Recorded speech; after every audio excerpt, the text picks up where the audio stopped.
Hello everyone, welcome back to my channel Vidisha's Paradise. I hope that you all are fine and welcome back to my Indonesia series episode 5. আজকে যেহেতু আমরা গিলি যাচ্ছি আর নুসাপেনিটায় last দিন, তাই জন্যে আমাদের এই বাড়ির নিচে বিচে আমরা একটু পা ভেজাতে চলে এলাম। থ্যাংক ইউ নুসাপেনিটা, তোমার কাছ থেকে আমি আমার জীবনের কতগুলো খুশির মুহূর্ত পেলাম। Bye bye room, bye bye beach, আর হ্যাঁ আমার এই সুশি পার্লারটা, আর শেষবারের মতন টাটা। আমার এই বাড়ি থেকে নুসাপেনিটা হারবার অবধি ট্রান্সপোর্ট কস্ট লেগেছে 100K আর যেতে লেগেছিল মাত্র 10 মিনিট। আজকে আমরা নুসাপেনিটার থেকে গিলিটি যাচ্ছি। এই গিলিটি যাওয়ার বোটটার টাইমিং ছিল 10:30, তাই আমরা 10টার মধ্যে এই পোর্টে পৌঁছে গেছিলাম। তোমাদের একটা ইম্পর্টেন্ট কথা জানিয়ে রাখি, তোমরা কিন্তু তোমাদের গিলিটি যাওয়ার বোটটা ক্লুক থেকে বুক করতে পারবে না, তাই জন্য একটা আলাদা ওয়েবসাইট আছে যেটার নাম হচ্ছে 12Go, যেখান থেকে তোমরা তোমাদের এই বোটটাকে বুক করবে। আমরা এই 12Go ওয়েবসাইট থেকে দ্য টেনিস বোট বুক করেছিলাম। নুসাপেনিটা থেকে গিলিটির ডিস্টেন্স হলো 34 নটিক্যাল মাইলস, যেটা হলো 64 কিলোমিটার, যেতে লাগে 2.5 ঘন্টা।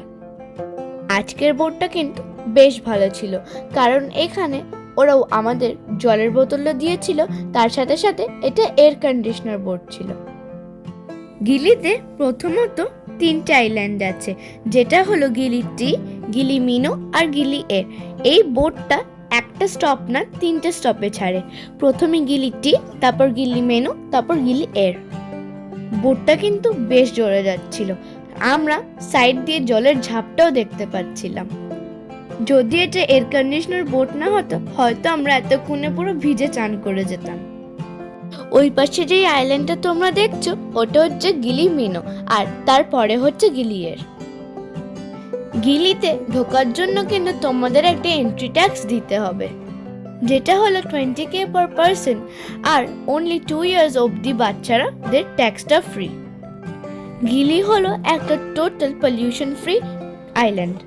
গিলিতে মোট 3টে মোড অফ ট্রান্সপোর্ট, যেগুলো হলো হর্স কার্ট, সাইকেল আর ইলেকট্রিক বাইক। গিলির হারবারটা হচ্ছে ইস্ট সাইডে, কিন্তু আমাদের হোটেলটা ছিল ওয়েস্ট সাইডে। এই কার্টে করে ওয়েস্ট সাইড যেতে লাগে হচ্ছে 150K। আমরা যেহেতু 4 জন ছিলাম, তার উপর থেকে আমাদের অনেক কটা লাগেজ ছিল, তাই জন্য এরা বলেছিল হয়তো 2টো কার্ট নিতে, আর নালে 200K দিতে। আমাদের হোটেলের নাম হলো জাম্বু লুওয়াক। আমরা এসেই দেখলাম পার্ক, আর কি কাজ, আমরা দৌড়ে ছুটে গেলাম আর পার্কে খেললাম।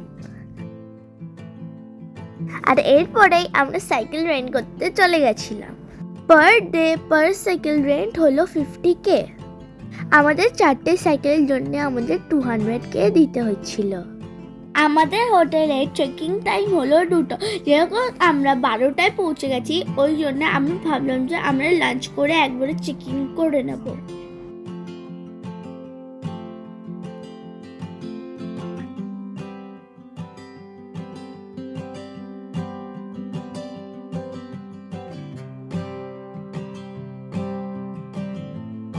আমরা লাঞ্চ করতে চলে গেছিলাম যারা ওইটা হচ্ছে একটা লোকাল রেস্টুরেন্ট, আর আমাদের লেগেছিল 135K। খাবারগুলো কিন্তু খুবই ভালো ছিল। এরপর আবার আমরা বেরিয়ে গেলাম সাইকেল নিয়ে আইল্যান্ডটাকে এক্সপ্লোর করতে। কালকের জন্য পাপা ঠিক করেছিল যে কালকে স্কুবা ডাইভিং করবে।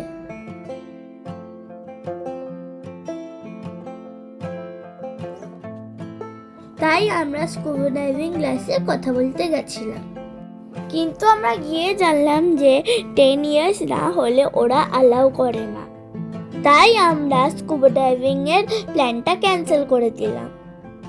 এই গিলি আইল্যান্ডের সাইজ হলো 3 কিলোমিটার লং আর 2 কিলোমিটার ওয়াইড, আর যেটা তোমরা চাইলে পা হেঁটেও ঘুরে দেখতে পারো, কিন্তু তাতে অনেকটাই সময় লেগে যাবে। চলো চট করে এবার আমরা আমাদের রুম ট্যুরটা দিয়ে দিই। ওইটা হচ্ছে এন্ট্রেন্স, আর আমাদের রুম নাম্বার হচ্ছে 109। ঢুকেই বাদিকে ছিল একটা ওয়াশরুম আর একটা বড় মিরর। যেহেতু মাম্মি বাবা দুজন আর আমরা দুজন, তো ওই জন্য আমাদের দুজনের সিঙ্গেল বেড আর মাম্মি বাবার জন্য বড় একটা বেড। তার ঠিক অপোজিটেই ছিল একটা মিনি ফ্রিজ, টি মেকার আর একটা লকার। আর ঠিক তার পাশেই ছিল টিভি আর তার তলে টিভি ইউনিট। আর তার পাশেই পর্দা সরালে ছিল গার্ডেন ভিউ। চলো এবার তোমাদেরকে ওয়াশরুমটা দেখিয়ে দিই। এটা হলো বেসিন আর তার পাশে অনেক কিছু জিনিস ছিল, যেরকম হেয়ার ড্রায়ার, আর ওরা অনেক কটা টাওয়ালসও দিয়েছিল। আর এখানে হচ্ছে একটা কোমোড আর তার পাশে হচ্ছে একটা বড় শাওয়ার। ব্যাস, আর আমি খুব টায়ার্ড, এবার আমি একটু রেস্ট নেব। খানিকক্ষণ রেস্ট নেওয়ার পর আমরা চলে গেছিলাম সুইমিং পুলে স্নান করতে। আমরা কিন্তু এখানে বেশ মজা করেছি, মনে হচ্ছিল এখান থেকে উঠবই না, কিন্তু তারপর মনে পড়লো যে সানসেট হয়ে গেলে তো সমুদ্রতে নামতে পারবো না।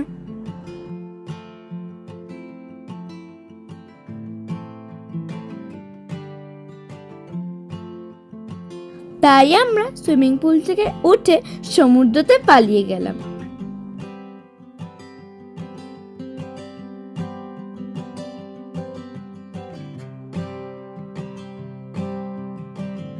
সমুদ্রতে যেহেতু অনেক কোরাল ছিল, তাই জন্য বালির দানাগুলো কিন্তু ভীষণ বড় ছিল। আর মজার বিষয় হলো গায়ে কিন্তু একটুও বালি লাগছিল না। জলের ঢেউগুলো এত স্মুথ ছিল যেন জলটা পুরো আমাদেরকে ভাসিয়ে নিয়ে চলে যাচ্ছিল। এরপর ঘরে এসে ফ্রেশ হয়ে আমরা চলে গেছিলাম নাইট মার্কেটটাকে এক্সপ্লোর করতে। কালকে যেহেতু জিয়ার বার্থডে, তাই জন্য আজকে থেকে মনে হচ্ছিল একটু সেজে গুজে বেরোবো, তাই জন্য সেজে গুজে একটু আমরা নাইট মার্কেটের জন্য বেরিয়ে পড়লাম। সকালবেলায় সাইকেল চালাতে চালাতে গা তো একদম পুড়ে যাচ্ছিল, কিন্তু রাত্রির বেলায় কিন্তু এইখানে সাইকেল চালানোর মজাটাই আলাদা। গিলির একটা মজার ব্যাপার হলো যে এইখানে কাছে কাছে হোটেলের সামনে কিন্তু স্ক্রিন প্লে করে মুভি চালানো হয়, যেটার এন্ট্রি একদম ফ্রি, আর যেখানে যে কেউ আসতে পারে। কিন্তু এদের মুভির কিছু স্পেসিফিক শিডিউল থাকে। এরপর আমরা চলে গেছিলাম কালকের স্নর্কেলিং ট্রিপটাকে বুক করতে। এই স্নর্কেলিং ট্রিপের জন্য পার পারসন 150K নিয়েছে ফর 3 আওয়ার্স, যেটার মধ্যে ইনক্লুডেড ছিল গিলি মিনো আর গিলি এর। তারপর রাস্তায় হঠাৎ করে দেখি সেই মিটবল আলা, জানো এটা মাত্র 10K ছিল, আর টেস্ট কিন্তু অসাধারণ ছিল। এই গিলি নাইট মার্কেটটা হলো পোর্ট পেরিয়ে তার ঠিক ডান হাতে। এই নাইট মার্কেটে কিন্তু different types of seafood বলতে red snapper, kingfish, squid, octopus এরকম অনেক কিছু পাওয়া যায়। তার সাথে সাথে এখানে ভেজিটেবল আর চিকেনও পাওয়া যায়। এখানে কিন্তু তোমরা তোমাদের মতন সি ফুড চয়েস করে বা চিকেন চয়েস করে তার ওয়েট হিসাবে তোমাদেরকে এখানে পে করতে হবে।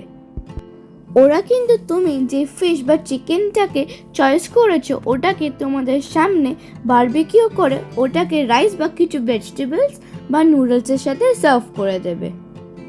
তোমরা কিন্তু এখানে সি ফুড বা চিকেন ছাড়াও এখানে অনেক মিল্কশেক, সফট ড্রিঙ্কস বা ক্রেপসও পাবে।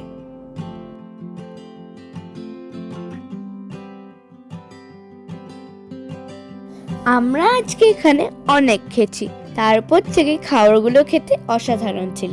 বাস থাক, আজকের জন্য আমি আমার ভিডিওটা এখানেই রাখছি। আবার কালকে আমি এপিসোড 6 নিয়ে আসবো। Till that, tata, bye bye, and don't forget to like, subscribe and share. Bye bye.